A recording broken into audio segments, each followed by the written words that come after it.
खुदावंद यीशु मसीह के कादर और जलाली नाम में जो नामुमकिनात को मुमकिन में बदलने की कुदरत रखता है, ताकत रखता है, आप सबकी सलामती हो। और मैं पास्टर नवीद सरदार मसीह आप सबको जेसीसी टीवी चैनल पर खुशामदीद कहता हूँ। मेरे अजीजों, हम जेसीसी टीवी चैनल पर जो कुछ भी खुदावंद के जिंदा कलाम में से शेयर करते हैं, उस कलाम को गौर से देखा और सुना करें और सर्च किया करें, ढूंढा करें कि खुदा बाप ने इस कलाम में आपकी हिदायत और रहनुमाई के लिए क्या रखा है, क्योंकि खुदा बाप किसी के भी वसीले से हमें सिखा सकता है, हमारी हिदायत और रहनुमाई कर सकता है। सो मेरे अजीजों, आज हम खुदावंद के जिंदा और बाबरकत कलाम में से जो ला तब्दील और मौसर कलाम है, जिस मौजू के बारे में बात करेंगे और सीखेंगे, वो एक बहुत ही खास बल्कि खासुल खास मौजू है। बिलाशुबा बाइबल मुक़द्दस का हर लफ्ज़, हर मौजू खास और अहम है, लेकिन आज के मौजू को जिसके बारे में हम बात करने की जसारत कर रहे हैं, ये इसलिए भी खास है कि मेरे और आपके खुदावंद यीशु मसीह ने जब मुनादी करना शुरू की तो उनकी मुनादी का पहला पैगाम या पहला वाज यही था। मेरे साथ खुदावंद के जिंदा कलाम में से देखिएगा, मत्ती रसूल की मार्फत लिखा गया इंजीली बयान, उसका 4 बाब और उसकी 17वीं आयत। और खुदावंद के जिंदा कलाम में यूं लिखा है, उस वक्त से यीशु ने मुनादी करना और ये कहना शुरू किया कि तौबा करो, क्योंकि आसमान की बादशाही नजदीक आ गई है। आमीन।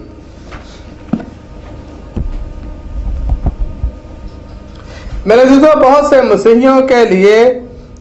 ये एक राज, एक भेद है, क्योंकि वो इस बादशाही को समझ नहीं पा रहे कि ये बादशाही जिस्मानी है या रूहानी है, इस जमीन की है या कहीं और की, और अभी मौजूद है या आने वाली है। और हमारे इन तमाम सवालों के जवाब जो हम बाइबल मुकद्दस में से देखेंगे, बहुत से लोगों को हैरान कर सकते हैं, क्योंकि ये खुदावंद का जिंदा कलाम ही है जो हमें उन बातों की समझ देता है और उन बातों को समझने की राह में हायल हर किस्म की रुकावट को, धुंध को दूर करता है, ताकि हम वाज़े तौर पर देख सकें और समझ सकें और सच्चाई की उस राह पर चल सकें जो खुदा की बादशाही में दाखिल होने की तरफ हमारी रहनुमाई करती है। अब मेरे अजीजों, खुदा की बादशाही या आसमान की बादशाही एक ऐसी रियासत, एक ऐसी सल्तनत है जहां पर खुदावंद यीशु मसीह पर ईमान रखने वाले लोग रहते हैं जो पाक हैं और रास्तबाज हैं। और इस बादशाही में वो ही लोग दाखिल होते हैं जो खुदावंद यीशु मसीह को अपना शख्सी निजात दहिंदा कबूल करते और उसके बताए हुए निजात के रास्ते पर चलकर फल लाते हैं। और इसके लिए हमें अपने गुनाहों से तौबा करने, अपनी उन रवशों को छोड़ने की ज़रूरत है, उन रवशों से बाज आने की ज़रूरत है जो खुदा बाप को नाखुश करती हैं, नाराज़ करती हैं, और पलट कर हमें सच्चाई की उस राह पर चलना है जिसका खुदा बाप ने हमको हुक्म दिया है। तभी हम खुदा की बादशाही में, आसमान की बादशाही में दाखिल हो सकते हैं, जिसका बादशाह मेरा और आपका खुदावंद यीशु मसीह है। हालेलुया, खुदावंद की तारीफ हो, क्योंकि वो जिंदा खुदा है, वो भला खुदा है जो किसी की तरफदारी नहीं करता, और वो चाहता है कि हम सब खुदा की बादशाही में दाखिल हों। मेरे अजीजों, खुदा की बादशाही के लिए किन चीज़ों की ज़रूरत है, या खुदा की बादशाही में दाखिल होने के लिए हमें क्या बंदोबस्त करना चाहिए, क्या इंतज़ाम करना चाहिए, उसके लिए हम एक मिसाल देखते हैं। जब हम किसी बाहर के मुल्क में जाने का सोचते हैं, प्रोग्राम बनाते हैं, यानी अपने आबाई मुल्क पाकिस्तान से बाहर जाने का जब हम सोचते हैं, प्रोग्राम बनाते हैं, तो जिस मुल्क में जाने का हम सोच रहे होते हैं, हम उस मुल्क के बारे में काफ़ी मालूमात हासिल करते हैं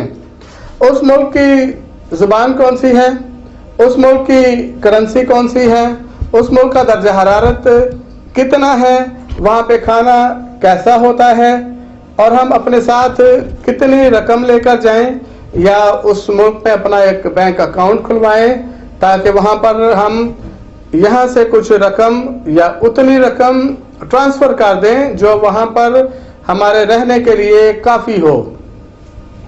और हम ये सब मालूमात इंतहाई बाखबर ज़राए से मालूम करते हैं ताकि हमें उस मुल्क में रहने की में किसी किस्म की परेशानी पेश ना आए। हालांकि हम जानते होते हैं कि हमने वहाँ पर थोड़ी ही देर रहना है और फिर वापस अपने आबाई मुल्क में आ जाना है। अब मेरे अज़ीज़ो, हम गौर करते हैं उस मुल्क के बारे में, उस बादशाही के बारे में जहाँ पर हमने हमेशा रहना है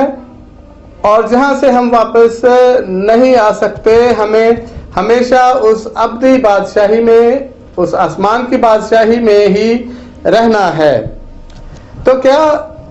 हमने उस मुल्क के बारे में, उस बादशाही के बारे में अच्छी तरह से मालूमात इकट्ठी कर ली हैं कि वहाँ पर कौन सी करेंसी काम आती है और वहाँ पर खाना कैसा मिलता है, वहाँ पर दर्जा हरारत कैसा है, वहाँ की ज़ुबान कौन सी है,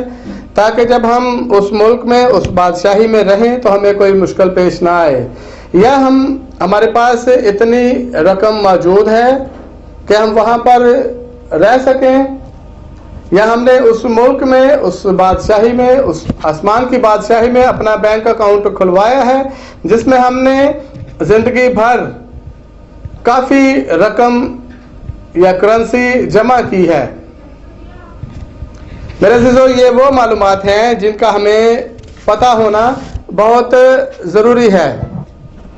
और मेरे अज़ीज़ों, मैं आज आपको ये बताना चाहता हूँ कि अगर हमारा खुदा की बादशाही में अकाउंट, बैंक अकाउंट ना हुआ, या हम अपने साथ काफ़ी रकम लेकर ना जा सके,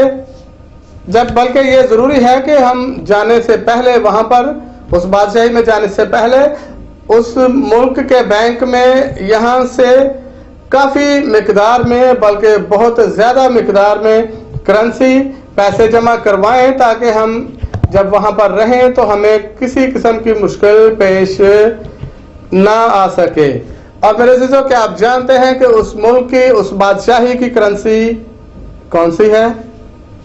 जी हाँ मेरे अज़ीज़ों, वो है खुदावंद यीशु मसीह पर ईमान लाना, उस पर ईमान रखना, उस ईमान में कायम रहना और उस नजात दहिंदा के साथ एक ऐसा खालिस तरीन रिश्ता और ताल्लुक को होना, और उस ताल्लुक के बाद हमें फल लाना भी ज़रूरी है। क्योंकि अगर हम उस अंगूर के हकीकी दरख्त के साथ पेवस्ता नहीं रहते और अच्छा फल नहीं लाते, या अंगूर के उस हकीकी दरख्त से अलग हो जाते हैं, टूट जाते हैं और उसके साथ उस तरह से पेवस्ता नहीं रहते जिस तरह के खुदावंद के जिंदा कलाम में लिखा है, तो खुदावंद के जिंदा कलाम में लिखा है कि जो डाली उस हकीकी दरख्त से अलग हो जाती है, टूट जाती है, वो सूख जाती है। और मेरे अज़ीज़ों, आप जानते हैं कि हम में से कई ऐसे हैं जो उस दरख्त से, उस अंगूर के हकीकी दरख्त से अलग हो चुके हैं, टूट चुके हैं, और अलग होने के बाद और टूट जाने के बाद सूख चुके हैं। वो अपनी पहचान खो चुके हैं, वो अब